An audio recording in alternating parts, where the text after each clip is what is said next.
ଗୋଟିଏ ଗାଁରେ କୃଷକଟି ରହୁଥିଲା। ସେ ଜୀବନ ଜୀବିକା ପାଇଁ ଗୋଟିଏ ଗାଈ ଏବଂ ଗଧ ପାଳିଥିଲା।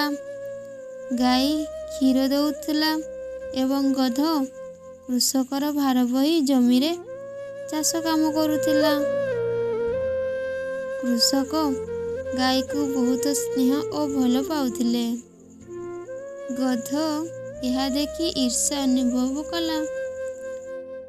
ଭାବିଲା, ମୁଁ ଏତେ କାମ କରେ, ତଥାପି ମୋ ମାଲିକ ମୋତେ ଭଲ ପାଉନାହାନ୍ତି। ଏ ଗାଈ କିଛି ନ କାମ କଲେ ବି ମାଲିକ ତାକୁ ସ୍ନେହ ଆଦର କରୁଛନ୍ତି। ଗଧ ଚିନ୍ତା କଲା ଏବଂ ଗାଈକୁ କହିଲା, ଗାଈ ଭଉଣୀ, ମୁଁ ଏତେ କାମ କରେ, ଭାର ବହେ, ମନୁଷ୍ୟ ମୋତେ ଚାବୁକ ମାରି କାମ କରନ୍ତି, କିନ୍ତୁ ତମେ କି କେବଳ କ୍ଷୀର ଦିଅ ଏବଂ ସମ୍ମାନ ପାଅ, ଏଇଟା କେମିତିକା ନ୍ୟାୟ?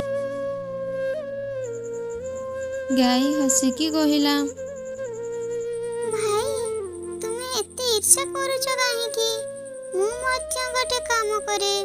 ମୋର କ୍ଷୀର ଲୋକମାନଙ୍କ ଉପକାର କରେ। ଏହା ଶିଶୁମାନଙ୍କ ପାଇଁ ଖାଦ୍ୟ, ଆମ ମାଲିକ ପାଇଁ ଅର୍ଥ ଓ ଉପଯୋଗୀ ଜିନିଷ। ତୁମର କାମ ଭିନ୍ନ ଅଟେ, କିନ୍ତୁ ତୁମେ ମଧ୍ୟ ଗୁରୁତ୍ୱପୂର୍ଣ୍ଣ। ତୁମେ ଭାର ବହି ଚାଷ କର। ତୁମ ପରିଶ୍ରମ ଦ୍ୱାରା ଜମି ଚାଷ ହୁଏ, ଧାନ ଉତ୍ପାଦନ ହୁଏ। ଏହି ଧାନ ଲୋକମାନେ ଖାଇଥାନ୍ତି। ତୁମର କାମ ବିନା ଏହି ସମାଜ ଅଚଳ ହୋଇଥାଏ।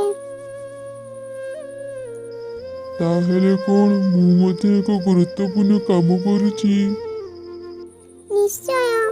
କାମ ଛୋଟ ବଡ଼ ନୁହେଁ, ଏହାର ଉଦ୍ଦେଶ୍ୟ ଗୁରୁତ୍ୱପୂର୍ଣ୍ଣ। ଯେତେ ଦିନ ତୁମେ ନିଜ କାମକୁ ଗର୍ବର ସହିତ ନେବ ନାହିଁ, ତୁମେ ଏମିତି ଦୁଃଖୀ ହେବ।